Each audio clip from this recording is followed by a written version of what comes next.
Happy Advent. Advent, a time of preparation, expectation, waiting and hope.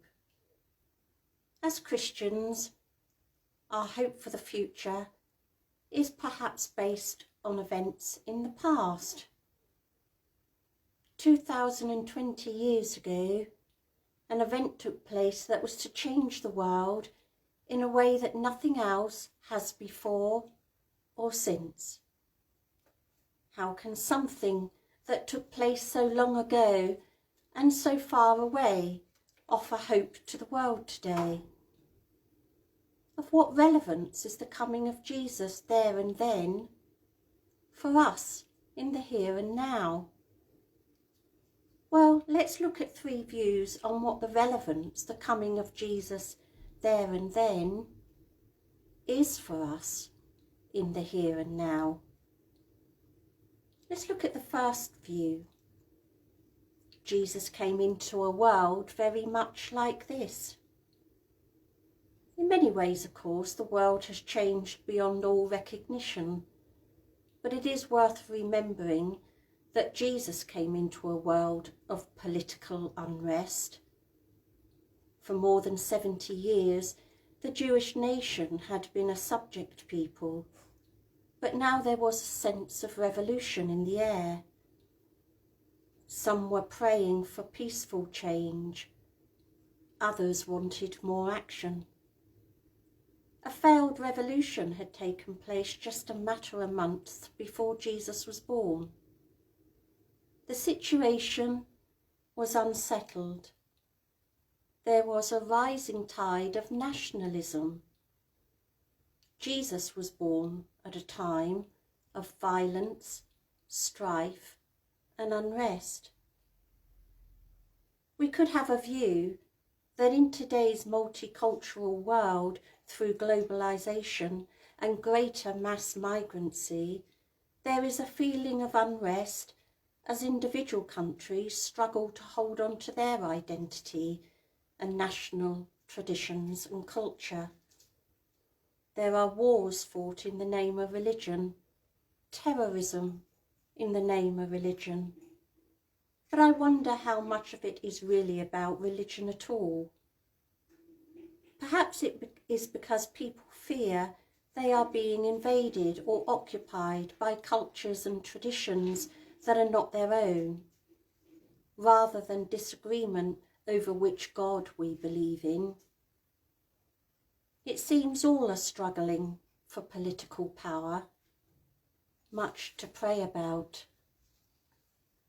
Jesus was born into a world where the gap between rich and poor was growing ever wider. The tax burden on the ordinary people was increasing. As a subject people, they were required to pay taxes to Rome as well as their own authorities. It is reckoned that the tax burden exceeded 40% of the ordinary working man's income. Mary and Joseph found themselves in Bethlehem because of a census for tax purposes. Beneath the luxury and magnificence of the empire, there was grinding poverty. Old, long-held standards were breaking down. People no longer knew what was right or wrong. The empire was disintegrating from the inside out. Some, like the Essenes, tried to escape the moral decline of modern life and downsizing, setting up new communities in the desert. Others, like the Pharisees, tried to stem the flow with even more rules and regulations. They became hard, a self-righteous moral minority. Others, like the Sadducees, decided to go with the flow. Don't rock the boat was their motto. The ordinary people were simply confused. There was a feeling in the air that it was time for God to do something. The old gods of Rome were dead or dying. Some were looking to Eastern gods. Others were rejecting the idea of God altogether or trying other pathways. People were looking for something new, something real. So much so that when a strangely dressed man in the desert began proclaiming his uncompromising message, crowds flocked to hear him. God has decided that a world like this is a valid place for God to visit. The second view of why it may be as important to us today as it was 2020 years ago is because Jesus came to a people then very much like us now. If you think of the supporting characters in the Advent drama, the elderly couple, Zachariah and Elizabeth, an insignificant country parson and his wife, simple, kind, ordinary.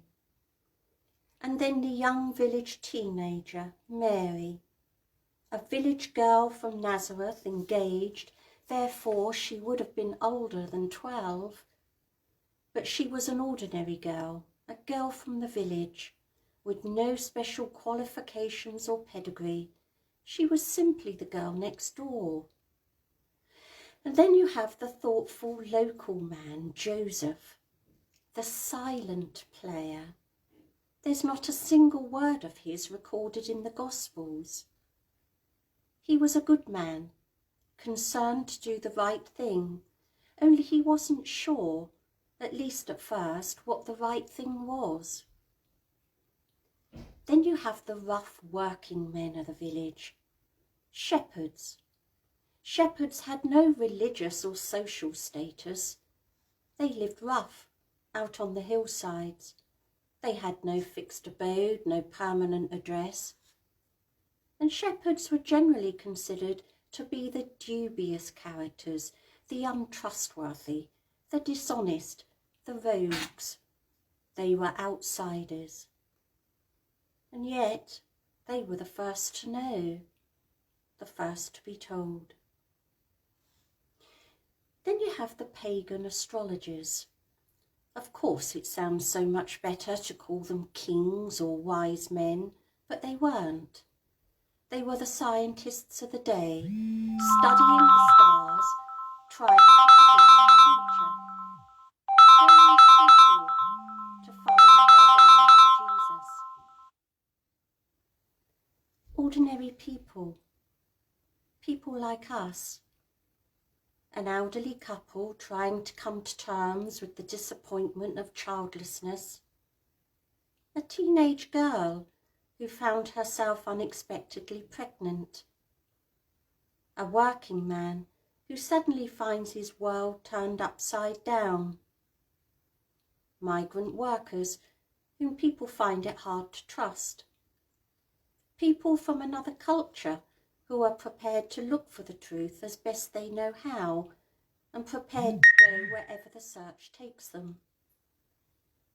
The coming of Jesus offers hope to everyone.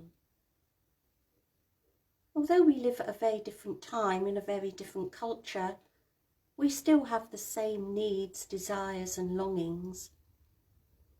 We have the need for faith. Who can I trust? We have the need for hope. Is there a future? We have the need for love.